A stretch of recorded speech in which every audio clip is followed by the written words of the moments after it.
মা আজকে একাদশীর দিনে কি রান্না করবে? আমার খুবই স্পেশাল কিছু খেতে মন চাচ্ছে, কিছু করে দাও না। তো ছেলের এই কথা শুনে আমি আজকে স্পেশাল একাদশীতে একটা রেসিপি করব, সেটাই আপনাদের সাথে শেয়ার করব। হ্যালো এভরিওয়ান, আমি হলাম সুমনা। কেমন আছেন আপনারা সবাই? আশা করি সবাই ভালো আছেন। নতুন আরেকটি ভিডিওতে আপনাদেরকে স্বাগত জানাই। এখানে সবজি রান্না করব। তো সবজির মধ্যে নিয়েছি হলো মিষ্টি কুমড়া, পটল, আলু, বেগুন, গাজর আর বাঁধাকপিও কেটে নিয়েছি। তো এখানে সবজিগুলো দেওয়ার পরে স্বাদ মতো লবণ দিয়ে দিলাম। এখন চুলোতে বসিয়ে সবজিটা আমি ভাপিয়ে নিব। আর এই যে দেখছেন কত সবজি ভাপানোর পরে দেখলাম যে অর্ধেক করে হয়ে গেছে। এখানে চাও বানিয়ে নিলাম আমার জন্য, কারণ সকাল সকাল সব কাজ সেরে পুজো দিয়ে এখন আমি চাটা খেয়েই তারপরে দুপুরের আয়োজন করব। আজকে হলো একাদশী, তো সোনাইয়ের আবদার পূরণ করার জন্য রান্নাঘরে তাড়াতাড়ি চলে আসলাম। তো এখানে আমার সবজিটা ভাপানো হয়ে গেছে। আমি একটা চাকনিতে ঝরা দিয়ে রেখে দিয়েছি যেন এক্সট্রা জলগুলো পড়ে যায়। এখানে আমি তেলের মধ্যে গোটা মশলা দিয়ে দিলাম, এলাচ, দারচিনি, তেজপাতা, শুকনো লঙ্কা দেওয়ার পরে জিরা, মৌরি, কালো জিরে আর হলো মেথি ফোড়ন দেওয়ার পরে আদা থেতলানো আদা দিয়ে দিলাম। এখন এখানে চীনা বাদাম আর হলো কাজু বাদাম দিয়ে তারপরে একটু হালকাভাবে ভেজে নিব সব কিছু। তো একটু হালকা মতো ভাজার পরেই সবজিগুলো দিয়ে দিব।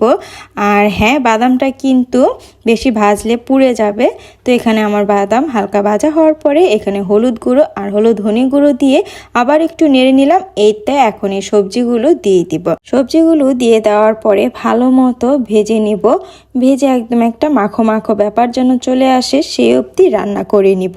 আর হ্যাঁ, আমি যে লবণ দিয়েছিলাম সেটা একটু কম মনে হয়েছিল, তো আমি এখানে আবারও একটু লবণ আর চিনি একসাথে অ্যাড করে আবারও নেড়ে ভালো মতো মিশিয়ে নিব। সবজিটা রান্না করছি হলো সোনাইকে আজকে আমি পরোটা বানিয়ে দিব, আর পরোটাটা হবে হলো সাবুর। একটু টমেটোর চাটনি রান্না করেছি এখানে মৌরি ফোড়ন দিয়ে, টমেটো দিয়ে একটু হালকা হলুদ, স্বাদ মতো লবণ দিয়ে ভালো মতো টমেটোটা এরকম একটু মজে নিয়েছে। তারপরে চিনি দিয়ে স্বাদ মতো নামিয়ে নিবে। তো হয়ে গেল, ওইখানে সবজিটা হয়ে গেছে। সবজির মধ্যে কিশমিশি দিয়ে দিলাম, গোটা কাঁচা লঙ্কা দিয়ে দিলাম। এখন দিয়ে দিব গরম মশলার গুঁড়ো। গরম মশলার গুঁড়ো দিয়ে ভালোভাবে মিক্স করে নামানোর আগে ঘি দিয়ে দিব। ঘি দেওয়ার পরে পুরো ঘরে একদম মোমো একটা গন্ধ চলে এসেছে। এই তো আমার সবজি রান্না কমপ্লিট হয়ে গিয়েছে। চুলা বন্ধ করে ঢাকনা দিয়ে ঢেকে দিব, আর নাড়বো না, ঘিটা ওরকমভাবেই সেট হয়ে যাবে। তারপরে এখানে আমি ফ্রেঞ্চ ফ্রাই করব, বাট সেটা আলুর না পনিরের।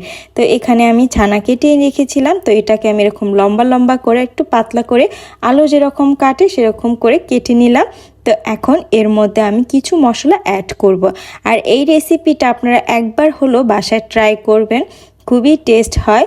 তো এই পনিরটা আমি করেছি হলো সোনার জন্য, যে বললাম স্পেশাল কিছু হবে। তো এখানে হলুদ গুঁড়ো, লঙ্কা গুঁড়ো, গরম মশলার গুঁড়ো, লবণ দিয়ে একটু লেবুর রস দিয়ে ভালো মতো এখন একটু মাখিয়ে নিব। মাখিয়েটাই যে দেখুন একটু সাবধানভাবে মাখাতে হবে, তা না হলে কিন্তু ভেঙে যাবে, কারণ যেহেতু পনির সফট হবে সেজন্য। তো এখানে ফ্রাই প্যানটা গরম হওয়ার পরে একটু ঘি দিয়ে দিলাম। ঘি দিয়ে ভালো মতো ফ্রাই প্যানটার মধ্যে ঘুরিয়ে নিব। তারপরে তো পনিরগুলো দিয়ে দিব, দিয়ে একদম আলতো হাতে নেড়ে নিব। নেড়ে আমি উল্টিয়ে রান্না করে নিব। আর এই ফ্রেঞ্চ ফ্রাইটা রান্না করতে বেশি টাইম লাগে না, খুবই অল্প সময়, খুবই সুস্বাদু এবং খুবই হেলদি একটা খাবার রেডি হয়। তো অবশ্যই আপনার বাচ্চাদের এরকম হেলদি খাবার দিবেন। দেখুন কি সুন্দর হয়েছে। তো একটা বাটিতে নামিয়ে নিলাম। এখন এই যে সাবু নিয়ে নিলাম ব্লেন্ডারের মধ্যে, সাবুটা আমি গুঁড়ো করে নিব। তো এখানে আমার যতটুকু সাবু ছিল সবগুলো নিয়েছি, যেহেতু পরোটা বানাবো তো সাবুর পরিমাণটা আমার বেশি লাগবে। তারপর এখানে সিদ্ধ করা আলুটা ম্যাশ করে নিচ্ছি। এদিকে আমার ব্লেন্ডারে গুঁড়ো হয়ে গেছে সাবু।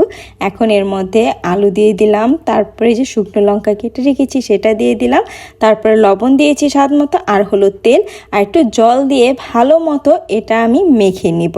তো এটা আমি একদম সফটভাবে মেখে নিব। আর এটা আমি রেস্টে রাখিনি, নগদই বানিয়েছি, কারণ অনেকটা লেট হয়ে গিয়েছে আর সোনা এদিকে ঘুরঘুর করছে আমার পিছনে কখন রান্না হবে। তো এখানে যেরকম একটা পলিথিন নিয়েছি, পলিথিনটা কিন্তু আমি পরিষ্কার করে নিয়েছি। আপনারা চাইলে এখানে র্যাপিং পেপারও নিতে পারেন, তবে আমার ঘরে নেই তাই আমি নেইনি। আর এভাবে করলেও কোনো সমস্যা নেই, পলিথিনটা খুবই পরিষ্কারভাবে মানে পরিষ্কার করে নিয়েছি। তো এই তো বেলার পর একটা বাটির আকারে শেপ দিয়েছি। আর অবশ্যই আপনারা সাবুর পরোটা বা লুচি বানালে এরকম বাটি বা কোনো কিছু দিয়ে এরকম আকার করে নিলে সাইডের যে ফাটা ফাটা ভাবটা থাকে সেটা থাকে না, আর দেখতেও অনেক সুন্দর দেখা যায়। এখন এই পরোটাটা দুই পাশ আমি এভাবে সেঁকে নিব। আর যেহেতু তেল দিয়ে মেখেছি তাই এক্সট্রা এত তেলের প্রয়োজন নেই। নামানোর আগে এরকম ঘি দুই পাশে ছড়িয়ে দিব, কারণ ঘিটা হেলদি আর সোনার জন্য সবসময় হেলদিটাই চিন্তা করি, সেই জন্য ঘিটা দিয়ে দিলাম। আপনারা চাইলে কিন্তু ঘিটা স্কিপ করতে পারেন, এভাবেও নর্মাল খেতে পারেন। তো একে একে সবগুলো বানিয়ে ফেলেছি আর দেখুন কি সফট হয়েছে। আর এরকম না যে একটাই সফট হয়েছে, সবগুলোই আমার এরকম সফট হয়েছে আর খেতে কিন্তু অসাধারণ হয়েছে। আপনারা একাদশী বাদেও এমনিতেও কিন্তু এরকম হেলদি একটা থালা সাজিয়ে খেতেই পারেন। অনেক সুন্দর হয়েছে, অনেক স্বাদ হয়েছে। আর ফ্রেঞ্চ ফ্রাইটার কথা কি বলবো, দেখুন এমন একটা থালা যদি আপনার সামনে দেয় তাহলে কি আপনি না করতে পারবেন? না। বাঙির শরবতও করেছি, সেটাও দিয়ে দিলাম। তো সোনাই তো এখানে একদম চেটে পুটে খাবার খাচ্ছে। তো সোনার খাবার দেখে আসলে আমার অনেক শান্তি লাগছে। তোকে বললাম যে কেমন হলো তোমার স্পেশাল থালি, বলেছে অনেক ভালো আর আমাকে থ্যাংক ইউ বলেছে।